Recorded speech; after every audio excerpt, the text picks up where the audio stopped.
সালাম আলাইকুম। কি অবস্থা? রাতে হ্যাঁ, দিবেন কবে? আমি তো এখন ফাইল পাঠাচ্ছি সে মাননীয় প্রধানমন্ত্রীর অনুমতির জন্য। আসলেই তারপরে তারপরেই হবে আর কি।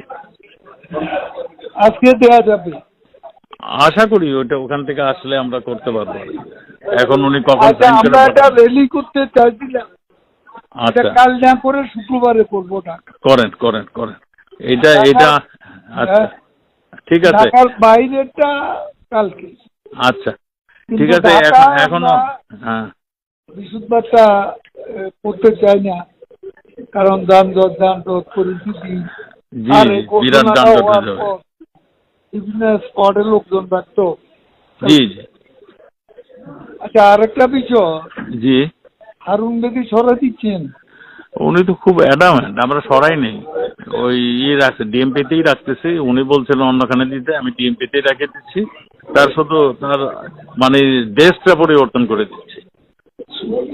মানে তো একটা ডিমোরালাইজ হয়ে যাবে আমার পুলিশ, সেটা হবে, যেমন কিন্তু ঠিক। এতগুলো এই যে আমাদের একটু পানি আসছে তো কিছু অ্যারেস্ট করার পর, রাইট। সেটা তো এটা আপনি একটু বলেন। আমি তো বলতে বলতে আমি টায়ার্ড হয়ে গেছি। আপনি একটু না বললে আমি আর সাহস একটু পাচ্ছি না। ওয়েট করেন।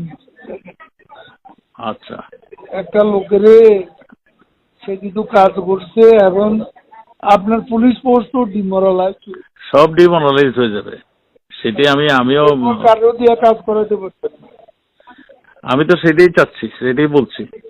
সেটা এখন তো আপনি যা ফিল করেন, হ্যাঁ, সেটা আপনি দয়া করে আমার সাথে বলতেছেন, এটা আপনি নেত্রীকে বলে দিবেন। আমি বলছি। তাহলে একটু চিন্তা করতে হবে। আপনি একটু আইসি আমি অনুষ্ঠান সাথে আলাপ করেন। হ্যাঁ, আমাদের সংবাদের সবার সঙ্গে মিটিং করেছি। মিটিং করে যেহেতু প্রাইম মিনিস্টার এইভাবে বলতেছেন, আমি তখন এইটাই সিদ্ধান্ত নিয়েছি, ওনার ডেস্কটা পাল্টে ডিএমপিতেই থাকবে, অ্যাজ ইট ইজ থাকবে। শুধু ডিবির জায়গায় সে অন্য আরেকটা দায়িত্ব যাবে। না, কিন্তু আপনি এতে খুব রিয়াকশন হবে, রিয়াকশন তো পুলিশের মধ্যে হবেই। সেটা একটু চিন্তা করার জন্য একটু রিথিং করবেন না? আমাকে তো বলতে আজকে রাতের মধ্যে করে দিবে, আমাকে বলতে দিছে। আজকে আজকে না, 7 দিন ধরে আমাকে বলতেছে, 7 দিন ধরে কন্টিনিউসলি। আমি তো এতদিন করি নাই। ঠিক আছে, একটু